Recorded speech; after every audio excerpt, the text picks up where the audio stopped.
We're living in a world where everything is becoming code.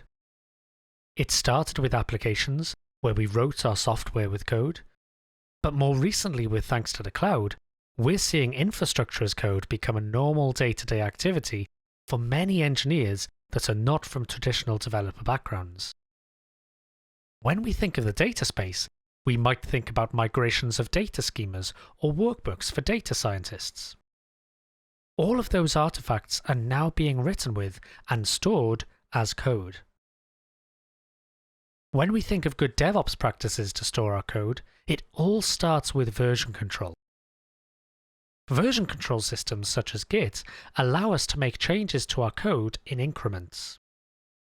This means that we can understand the history of those changes over time, who made those changes, and associate descriptions with those changes, or even roll back to previous versions of the code. That works well when it's just you working on your code, but what about when a team of engineers should collaborate?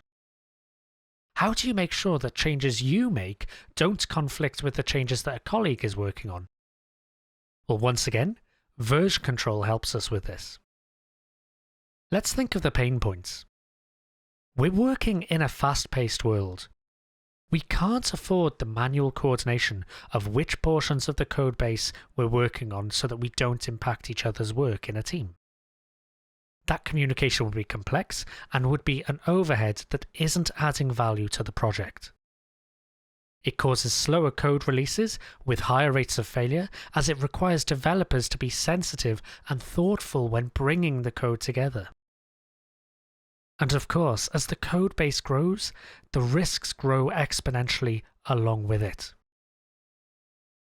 Rather than trying to manually coordinate a process between all of the team members, wouldn't it be better if all of the engineers on the team could work efficiently and effectively in parallel? Modern version control technologies enable this by having separate branches of the codebase that engineers can develop on in parallel. This is where continuous integration comes in. Continuous integration, or CI, enables you to develop independently of other engineers in your team. When the work is complete, you can merge that code back with the wider project's codebase. Now, that merging process is sometimes known as integrating code, hence the term continuous integration. You may have heard of continuous delivery or continuous deployment. They relate to other aspects of the development lifecycle, which we'll be covering in separate videos. Continuous integration is one of the most well-known DevOps best practices. Rather than integrating our code as one big release, the idea is that we will make small and frequent changes into the central repository. When those changes are made, that code is compiled to check whether it even builds, and usually there are a series of tests that are executed to ensure that there's no regression in functionality.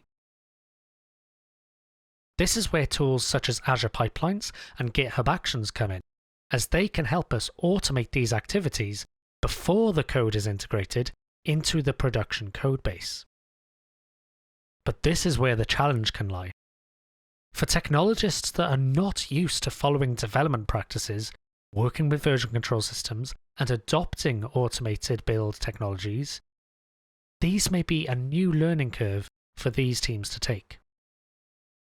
But the learning curve is outweighed by the benefits. It helps development teams scale, as engineers can be productive and work in parallel.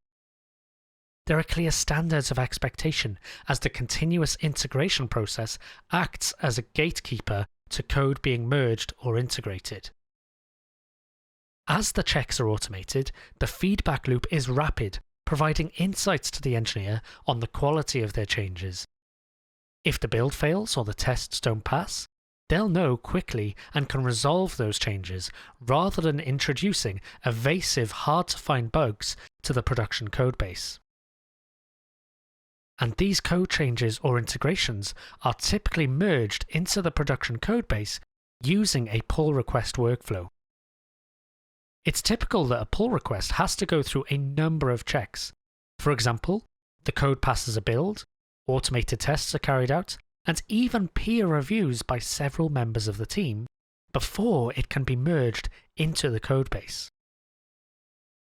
This means that engineers can work in their own silos, but also collaborate with engineers on features in other silos as well. And that, in a nutshell, is continuous integration. A way for us to build quality into the earliest stages of our development lifecycle. Regardless of whether it's application code, infrastructure as code, or code that enables our database schema changes or data science notebooks. By making small and frequent changes and using automated builds, automated tests, and pull requests, we can enable our engineering team to collaborate effectively and protect the quality of our production codebase.